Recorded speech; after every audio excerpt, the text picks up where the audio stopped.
നമസ്കാരം. പതിരും കതിരും.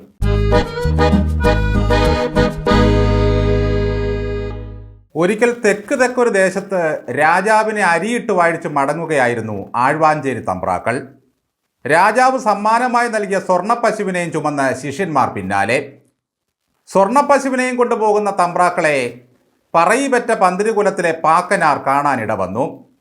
ജീവനില്ലാത്ത പശുവിൻ്റെ അവകാശം അടിയനാണെന്നും അത് അവിടെ വെച്ചിട്ട് പോകണമെന്നുമായി പാക്കനാര്. ഇത് കേട്ട തമ്പ്രാക്കൾ കുറച്ച് പുല്ല് പറിച്ച് പശുവിൻ്റെ നേർക്ക് നീട്ടിയിട്ട് കൂടെ വരാൻ പറഞ്ഞു. പശു നടന്നു നീങ്ങി. ഇത് കണ്ട പാക്കനാര് പറഞ്ഞു, എല്ലാ തമ്പ്രാക്കളും തമ്പ്രാക്കളല്ലേ, ആഴ്വാഞ്ചേരി തമ്പ്രാക്കളാണേ തമ്പ്രാക്കൾ.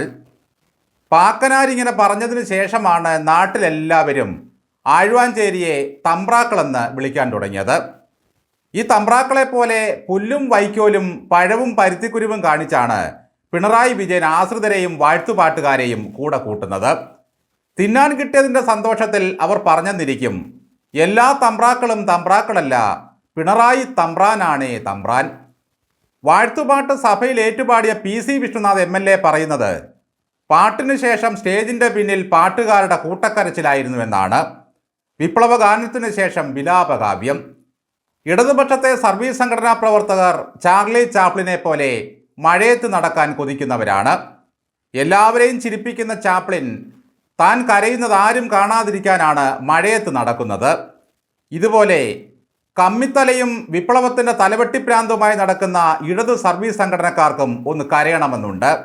പക്ഷേ അടിമകൾ കരഞ്ഞുകൂടാ. സർക്കസിലെ കോമാളികളെ പോലെ എപ്പോഴും ചിരിക്കണം.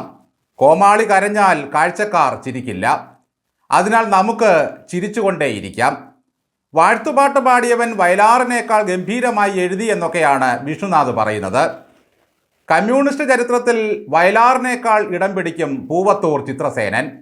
ഈ സർക്കാർ ജീവനക്കാർക്ക് ആനുകൂല്യങ്ങളൊന്നും സമയത്ത് കിട്ടുന്നില്ലെങ്കിലും മുടങ്ങാതെ കിട്ടുന്ന ഒന്നുണ്ട്, അത് ദേശാഭിമാനിയാണെന്നും വിഷ്ണുനാഥ് ആക്ഷേപിച്ചു. വായിക്കാൻ ദേശാഭിമാനിയും കേൾക്കാൻ വാഴ്ത്തുപാട്ടും കണ്ണിറയെ കാണാൻ കാരണഭൂതവുമുണ്ടെങ്കിൽ അന്തങ്ങളുടെ ജീവിതം സ്വർഗീയമാകുന്നു. ഈ ആക്ഷേപങ്ങളെല്ലാം കേൾക്കുമ്പോഴും സഭയിലിരിക്കാനുള്ള നമ്മുടെ മുഖ്യൻ്റെ തൊലിക്കെട്ടി അപാരമാണ്. എങ്ങനെയാണ് ഈ മനുഷ്യൻ ഈ പ്രായത്തിലും തൊലിക്കെട്ടി മെയിൻറ്റെയിൻ ചെയ്തു പോകുന്നത്? സഖാക്കൾക്കൊക്കെ ഇപ്പോൾ പാട്ടുഭ്രാന്ത് മൂത്തിരിക്കുകയാണ്. പിണറായി തമ്പ്രാനോടുള്ള ആരാധന മൂത്ത H. സലാം MLAയും ഒരു കവിത കാച്ചി. MLA ആയെങ്കിലും അതിയാൻ ഇതുവരെ അധികാരത്തിൻ്റെ അപ്പക്കഷണങ്ങളൊന്നും കിട്ടിയിട്ടില്ല. അന്തംകമ്മി വൃത്തത്തിൽ സലാം രചിച്ച പാട്ടിതാണ്. ശിഖരങ്ങൾ മുറിയാത്ത മലയാണു നീ, നീരുറവ വറ്റാത്ത പുഴയാണു നീ, തളരും മനുഷ്യന്റെ മനസ്സിനുള്ളിൽ അണയാത്ത വിളക്കാണു നീ. ആ വരികൾ കേട്ട് ദേവസഭാതലം പുളകം കൊണ്ടു. മലയോടും പുഴയോടും വിളക്കിനോടുമാണ് സലാം പിണറായി വിജയനെ ഉപമിച്ചത്. എന്തുകൊണ്ടാണ് പിണറായി വിജയൻ മനുഷ്യനാണ് എന്ന് ഒരാളും പാടാത്തത്?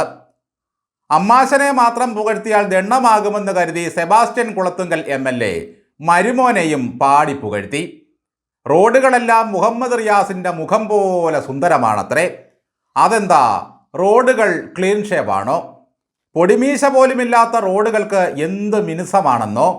റിയാസിൻ്റെ കവിളിൽ തൊടുന്ന ഫീലാണ് റോഡിൽ തൊടുമ്പോൾ. ഇതൊക്കെ കേൾക്കുന്ന സഭാനാഥന് ഒന്ന് പൊട്ടിച്ചിരിക്കണമെന്നുണ്ടെങ്കിലും ചിരിച്ചാൽ കസേര പോകുമെന്നുള്ളതിനാൽ എല്ലാം ഉള്ളിൽ ഒതുക്കുകയാണ്.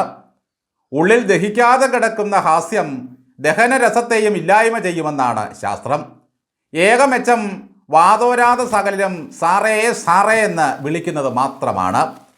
കറുത്തമ്മയെ ഓർത്ത് പുറക്കാട്ട് കടപ്പുറത്ത് കൂടി നടന്നുപാടി മരിക്കുന്ന ചെമ്മീനിലെ കൊച്ചുമുതലാളിയെ പോലെയാണ് ഇപ്പോൾ സഖാക്കളെല്ലാം. അവർക്കൊപ്പം നമുക്കും പാടാം.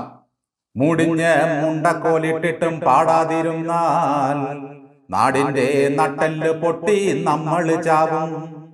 ചാവാണ്ടിരിക്കാനെങ്കിലും പാടു സഖാവേ, വിജയന്റെ കീർത്തനം പാടി ആടു സഖാത്തി, വിജയന്റെ കീർത്തനം പാട് ആടു സഖാത്തി.